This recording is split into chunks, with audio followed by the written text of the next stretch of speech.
저런 장면 처음 봤거든요. 네. 비서실장이 직접 나와서 공식적인 기자회견을 했어요. 확인을 해준 거죠. 이거는 이만저만한 갈등이 아니구나 하는 것들을 명백히 보여주는 거고, 저렇게 비서실장이 나와서 공식적으로 얘기한 건 정청래 대표에 대한 지적 내지는 경고다라고 저는 봅니다. 정청래 대표가 이건 의도를 했다고 보여요. 단순 실수는 아니라고 봐요. 의도했다. 지금 대통령 입장에서는 재판 중지가 아니에요. 목표가 재판을 없애는 게 가장 큰 목표지. 아니 임기 끝나고 누가 재판받고 싶겠어요.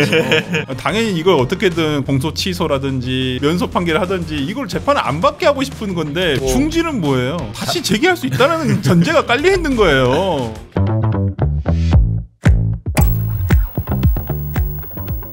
대통령 재판중지법을 두고 이게 하루 만에 백지화된 거에 대해서 뭐 이제 국회가 지금 뜨거운 상태입니다.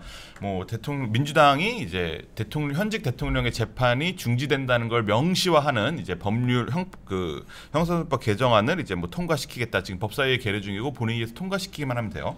그런 상황에서 최우선 처리하겠다. 이제 이랬는데 다음 날 대통령실이 그 대통령을 정쟁에 끌어들이지 말라 이러면서 제동을 걸었어요. 그래서 민주당이 다시 이제 전면 백지화를 했는데 이거를 두고도 뭐 이제 이재명 대통령과 정청래 대표의 뭐 이제 명청 갈등설 뭐 이런 것들이 또 다시 제기되고 있는 판국이에요. 이제 뭐 그때 검찰 개혁할 때도 이제 한번 불거졌었는데 이번에 2차다 뭐 이제 이런 얘기가 나와요. 이게 사실 대통령이 에이펙을 집중하는 시기에 당에서 또 사법부를 뭐 이제 개혁하자 뭐 이러면서 재판중지법 얘기를 꺼내요. 뭐 당의 입장에서는 뭐 대통령에 대한 충심을 보여주기 위한 의도라고 주장할 수도 있겠지만 시기적으로는 매우 부적절했다는 게 당내 일반적인 정서예요. 어떻게 보셨습니까? 아니, 당연하죠. 왜냐하면 대개의 경우는 마쿠에서 조용히 야야 우리 그렇게 하는 거 아니거든 이렇게 해서 가라앉히는 거잖아요. 그렇죠. 근데 저것을 그 대통령실에서 정무수석이 얘기한 것도 아니고 그렇죠. 비서실장이 직접 나와서 그것도 기자들한테 그 기자 여러분 사실 우리는 입장이 다릅니다. 이렇게 얘기한 게 아니에요. 공식적인 기자회견을 했어요. 확인을 해준 거죠. 네, 이거는 뭐 그 워낙 심각한 갈등이 아니구나. 이만저만한 갈등이 아니구나 하는 것들을 명백히 보여주는 거고 이런 사안은 이렇게까지 하는 건 처음 봤거든요.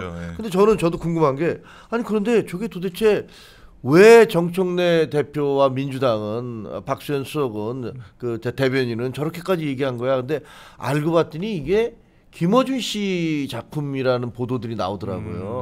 오늘 아침에 뭐 어디 모 신문에서 나온 걸 보니까 김어준 씨가 며칠 전에 이거 그대로 두면 안 돼. 이 법을 통과시켜야 돼.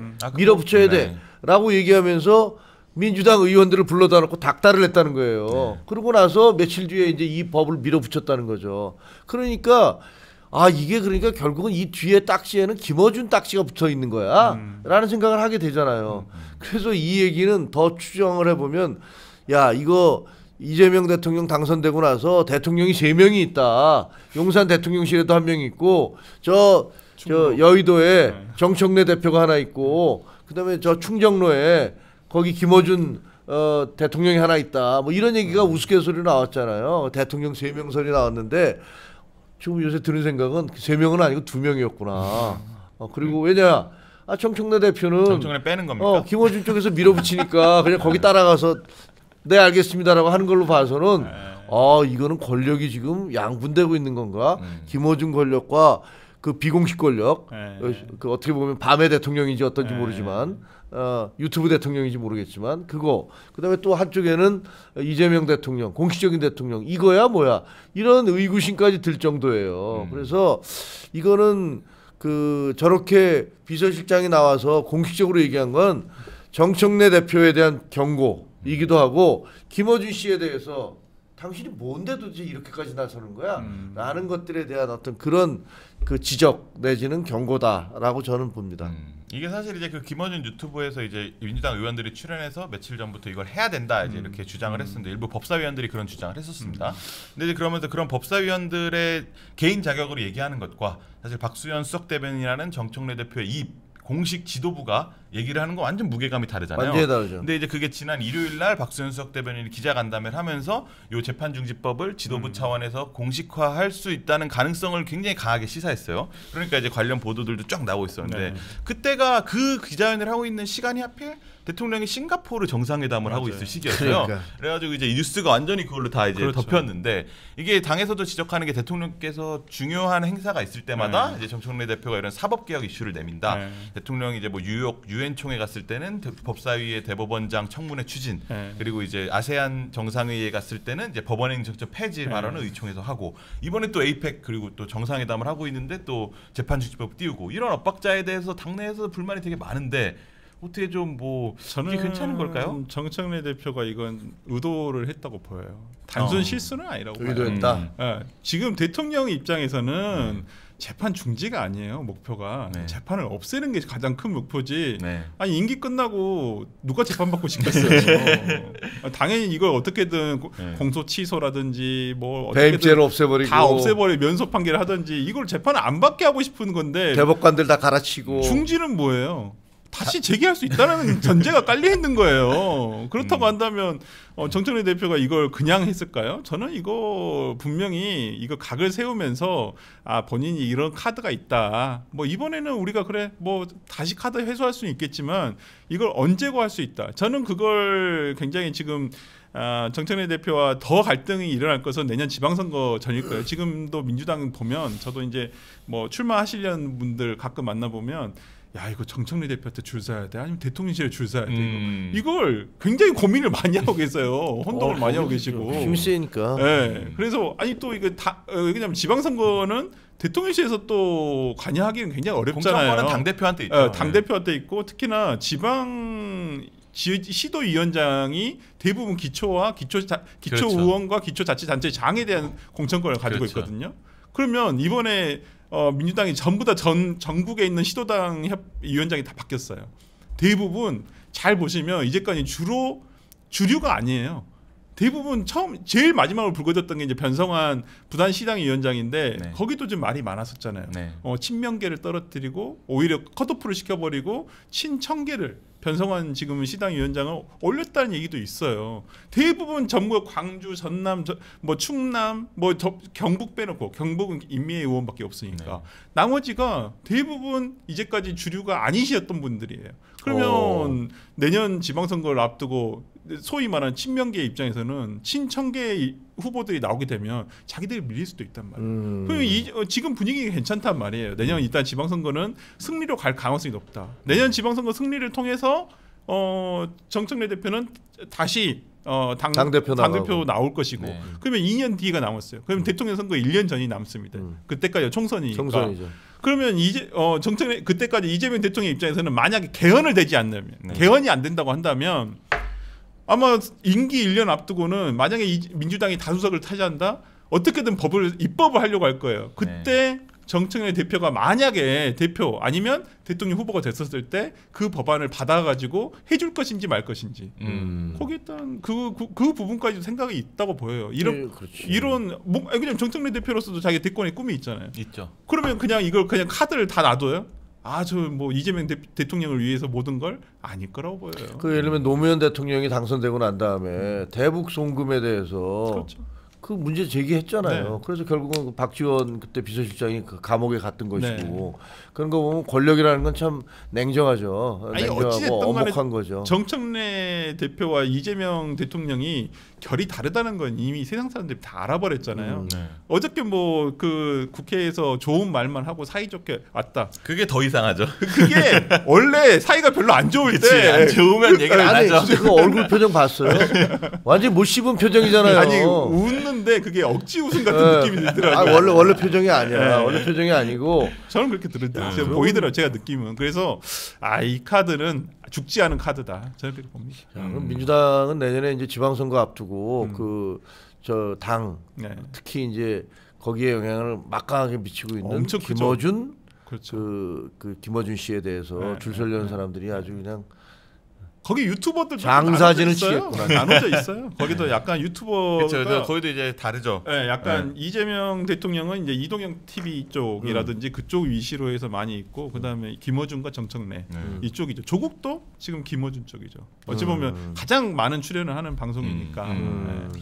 이게 사실 뭐 민주당 일각에서 민주당 의원들 사이에서 이런 얘기 나와요. 재판 중지법이라는 게 사실 이제 헌법에 이제 대통령에 대한 탄핵 소추권을 인정하지 않는 것인데 이게 당선인 그 전 시절의 재판은 어떻게 되는 거냐에 대해서 해석이 분분한 거잖아요. 근데 그렇죠. 사실 지금 다수적인 해석은 강훈식 실장이 직접 밝힌 대로 현직 대통령에 대한 재판은 중지되는 게 맞아요. 그리고 이제 이게 사실 이렇게 그냥 가면 되는 이슈인 건데 당에서 자꾸 뭐 이게 재개될 수가 있으니까 중지하는 법을 만들어야 됩니다. 뭐 이제 이렇게 얘기를 하는 게 약간 강성당원들한테 이게 정 대표가 내가 이재명 대통령을 구했어.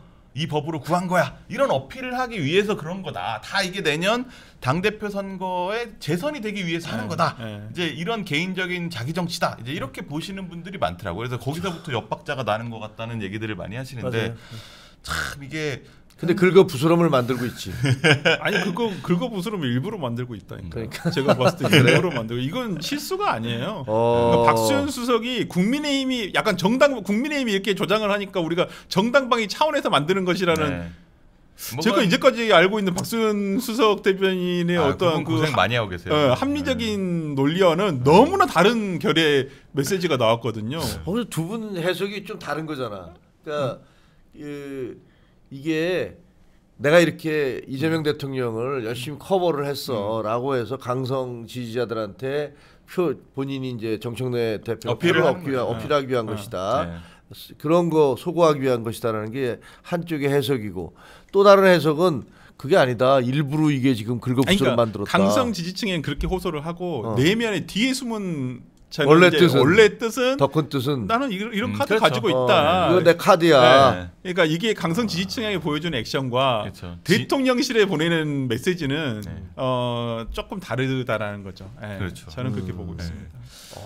이게 참 뭐 그래서 막 뭐 일각에서는 약간 우스갯소리로 이제 뭐 그러면 뭐 지금 정청래 대표와 이재명 대표가 이렇게 뭐 싸우는 형국이 내년 지방선거가 끝나고 나서면 또 이제 다른 형국이 될 수 있다. 지금이야 당이 움츠리는 모습을 보이지만 대통령 임기 말로 갈수록 또 이제 만약에 정 대표가 또 연임을 한다는 말씀하신 대로 뭐 이제 관계가 이렇게 역전될 수도 있지 않겠냐. 뭐 이제 뭐 이런 얘기들도 나오긴 해요. 야, 내가 대통령이면 다음에 절대로 정청래 씨 대표 안 시키려고 노력하겠죠. 어떻게 해서든지. 그러니까 지금 김민석 총리가 당 대표로 나온다는 얘기가 들릴 정도로 그런 소문이 돌 정도로. 네, 그렇죠. 이재명 대통령의 한마디 용산의 대통령실의 의지가 투영이 돼야 되는데 지금은 누가 계속 똥볼 차고 있는데 누가 봐도 약간 이게 정확하게 투영이 안 되고 있거든요. 그리고 솔직히 저는 되게 놀랬던 게 분명히 우상호 정무수석이 이번 관련해가지고 이거 조율을 했을 거란 말이에요. 야 이거 하지 말아라. 하면 안 된다. 지금 AP 기간인데 이 성과가 최소한 일주일은 가야 되잖아요. 일주일은 가야죠. 근데 지금 정무수석이 아예 그 메시지 내놓는데 빠져버렸잖아요. 그러니까 저 예전에 우상호 정무수석이랑 사석에서 한번 만났을 때 이제 그런 말씀하신 적이 있을 거예요. 제가 한 2년 전인가? 아니 그때도 정청래 대표가 아니었고 그냥 정청래 의원이었었는데 정청래 최고였던 것 같아.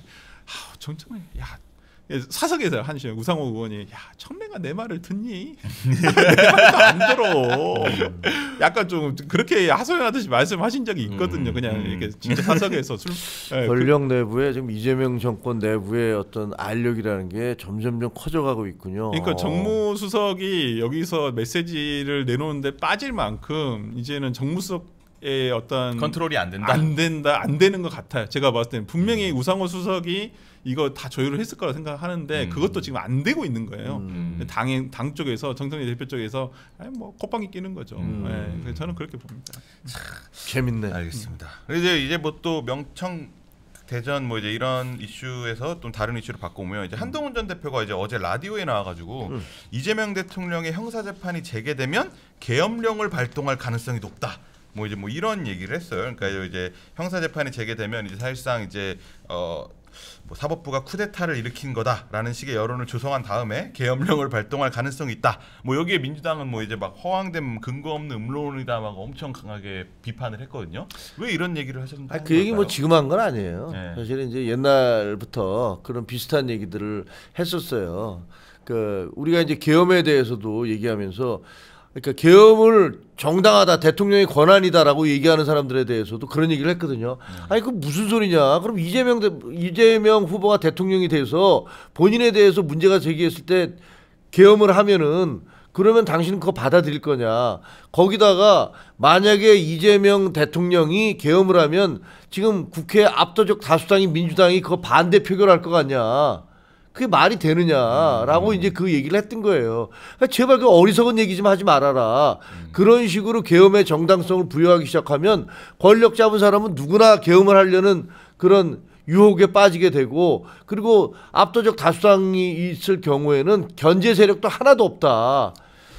국민들 사이에서 계엄은 절대 안 된다. 라는 그런 컨센서스, 그런 동의를 만들어 놔야 되는데, 사실은 지금 우리 쪽에서 이른바 극우라는 분들은 너무 어리석은 얘기를 하고 앉아 있는 거예요 지금. 무슨 윤어게인, 계엄이 뭐가 잘못됐어, 계몽령이야, 이런 얘기를 하고 있잖아요. 거기다가 국회와 선관위에다 군대를 보낸 건 명백한 불법 행위인데도 불구하고 그런 얘기를 하고 있으니까 그거는 지발등을 지가 찍는 거거든요. 네. 그러니까 거기에 대한 제가 보면 일종의 경고이기도 한 것 같아요. 그리고 그럴 수도 있겠다라는 생각이 많이 들어요. 이번뿐만이 아니고 이거 옛날부터 우리끼리 했던 얘기거든요. 이거 큰일 난다 잘못하면.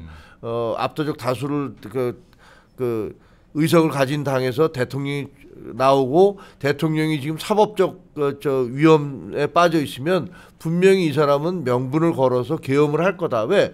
입법은 통제할 수 없지만 사법과 행정은 계엄이 통제할 수 있잖아요. 그러니까 봐, 법대로 하는 거야. 우리는 법대로 하는 건데 이게 뭐가 문제야? 라고 얘기를 할 때 뭘 반대 근거를 내세울 거냐. 그런 위험성, 그런 거에 대한 두려움, 이런 게 있는 거죠. 그래서 뭐 이재명 대통령 만약에 뭐 정치권에서 호사가들이 그냥 뭐 이제 하는 얘기인데, 뭐 이재명 대통령이 지금 이제 개헌을 두고 뭐 이제 4년 연임제 이런 것들이 좀 이슈가 되고 있지 않습니까? 그래서 이제 뭐 현직 대통령은 당연히 적용 대상이 아닌 것인데 뭐 법제처장은 또 뭐 국민의 판단을 받아봐야 된다 뭐 이런 식으로 얘기를 하고, 그래서 이제 아주 만약에 4년 연임제가 돼서 다음 대선이 치러지면 이제 뭐 이재명 대표와 한동훈 대표가 뭐 이제 이재명 대통령과 한동훈 대표가 차기 대선에서 또 붙는 거 아니냐 뭐 이제 이런 식의 호사가들의 얘기들도 하고 그러는데, 이런 가운데서 뭐 이제 한동훈 전 대표가 이제 뭐 형사재판 재개되면 계엄령 발동할 가능성이 높다, 이제 이런 식의 발언을 하면서 좀 더 관심을 받는 것 같습니다. 그래서 아까 그 조원철 법제처장 얘기를 잠깐 했는데 이걸로 한번 넘어가 볼게요. 조원철 법제처장이 이재명 대통령의 사법연수원 동기고 이제 뭐 대장동 사건 변호인이었는데 법제처장이 됐습니다. 그래서 이제 국정감사장에 나와가지고 이재명 대통령의 12개 혐의에 대해서 모두 무죄라고 생각한다. 뭐 이제 이 입장에 대해서 뭐 이제 일관되게 주장을 하고 있어요. 이게 왜 이렇게 법제처장이라는 자리가 사실 이제 정부 입법에 대해서 심사하고 뭐 이제 감수해주는 뭐 그런 자리잖아요. 근데 왜 이렇게까지 대통령에 대한 이런 변호인 역할을 계속 하고 있는 걸까요? 그러니까 조금 자리에 어울리지 않은, 본인도 뭐 어떤 유튜브 나가셔가지고 적절치는 않았다는 부분에 대해서는 동의한다라고 말씀하셨는데 생각은 안 바뀌었다고. 네, 생각은 뭐 그대로다. 자기의 성품이 돌려 말하는 스타일이 아니다라고 얘기를 하시더라고요. 근데 일단 팩트 자체가 틀렸죠. 5개의 혐의인데 하나는 이미 유죄 판결이 확정이 됐습니다. 형량만 남았을 뿐이에요. 공선법에 대해서는 이미 대법원에서 확정 판결이 난 것이고 그게 무죄로 바뀔 일은 없습니다. 예를 들어서 공선법의 행위 부분을 삭제하려고 하잖아요. 삭제하지 않는 한은 저는 형량만 남았다고 생각을 하고, 그리고 실제 뭐 공선법은 이제 큰 의미가 없죠. 뭐 그게 뭐 유죄가 된다고 한들 뭐 이제 대통령 재임시만 아니라고 한다면 벌금 정도. 뭐 퇴임 후에 뭐 재판 받아서 결과 나오는 뭐 또 다시 뭐 출마하실 거예요. 그거 아닌가? 또 4년 연임 모르겠네요. 하여튼 뭐 그런 부분이 있어서 하여튼 뭐 법제처장의 발언은 적절하지 않았다는 부분도 명확하고, 그 다음에 정확하지도 않아요. 제가 봤을 때. 그리고 본인이 대장동 재판이라고 하지만은 글쎄요. 엊그저께 지난주에 나온 대장동 1심 판결, 그것도 민간 사업자 부분에 대한 판결이잖아요. 저는 전체 대장동에서 반에 대한 판결이 나오긴 했습니다. 근데 사실관계가 어느 정도 정리가 됐다는 부분에서 좀 저는 의미가 있는 판결이라고 생각을 하는데, 과연 그걸 보고서도 이재명 당시 성남시장이 무죄다라고 확언할 수 있을까? 좀 그런 부분은 좀 의문이긴 해요. 변호인으로서는 충분히 얘기할 수 있다고 생각하지만 공무원인 법제처장으로서는 얘기해서는 안 될 내용을 저는 발언을 했다고 생각을 합니다. 근데 법제처장은 그 윤석열 정부 때도 이완규 처장이 사실 윤석열 대통령의 핵심 측근이었고, 이제 보통 가까운 측근을 시키는 거는 뭐 어느 정권이든 뭐 비슷한 것 같긴 해요. 저는 그것도 잘못됐다고 생각해요. 이완규 씨를 자기 친구를 법제처장을 시키는 거 그것도 어떻게 보면 엽관제 같은 건데 그게 과연 옳은가? 다른 자리도 아니고 법을 해석하는 자리에 그걸 갖다 두는 게 옳지 않다고 생각하고 이번에 한술 더 뜨더라고요. 아주 자기의 그냥 변호인을 갖다 놓고 지금 저분이 하고 있는 것은 우리 월급으로 우리 세금으로 월급 받으면서 이재명 대통령 변호인 해주고 있잖아요. 아니 그럼 법정에서 얘기를 하셔야지 왜 법제처장 자격을 가지고 하느냐고요. 왜 우리 세금이 그런 사람 월급 주는데 쓰여야 되냐고요. 말도 안 되는 짓을 하고 앉아 있는 거예요. 저거야말로 제가 보기엔 탄핵 사유예요. 뭐가 탄핵 사유입니까? 아니 민주당 만약에 그 현직에 있는 법제처장이 대통령 이 윤석열 대통령에 대해서 그 완전히 비호하는 모든 것이 무혐의다 이런 식의 발언하면 가만히 있을 겁니까? 역으로 생각해 보세요. 만약에 검찰 출신 누군가가 법제처장에 앉아서 이재명 대통령에 대한 모든 혐의는 다 유죄입니다 이렇게 얘기를 했으면 가만히 있을 겁니까? 민주당? 가만히 있겠습니까? 근데 법제처장이 해석을 해줬더라고요. 탄핵 대상이 아니다. 아, 본인이 또 셀프 해석을 해줬나요? 셀프 해석을. 아 그렇군요. 그럼 어떻게 해야 되나? 아유, 뭘 해야 되나? 그 계란이라도 던져야 되나? 뭐 근데 어떻게든 뭐 청문회를 여니까 청문회 열어가지고 뭐 어떤 청문회를 열어서 법사위에서 뭐든지 했겠죠. 저는 그렇게 생각을 하고. 아 법제처장이니까 그런 것까지 다 봤구나. 아 나 탄핵 대상 아니야. 내가 무슨 얘기해도 돼. 아, 근데 진짜 저는 좀 걱정되는 게 진짜 이런 분이 나중에 법무부 장관이 돼가지고 이거 다 무죄니까 공소 취소해야 되는 거 아니에요? 라고 할까봐 그게 제일 걱정되는 우려되는 일이긴 해요. 설마 그럴 일은 없겠지만 요즘은 상상력의 범위를 항상 넓혀야 됩니다. 아 그래요? 뉴노멀의 시대기 그러니까 때문에. 이게 예전 같으면 설마 이제는 설마 그런 말을 못 하겠어요. 모든 게 우리 상상 이상의 것들이 벌어지니까 진짜로 정치적 상상력의 폭을 넓혀야 됩니다.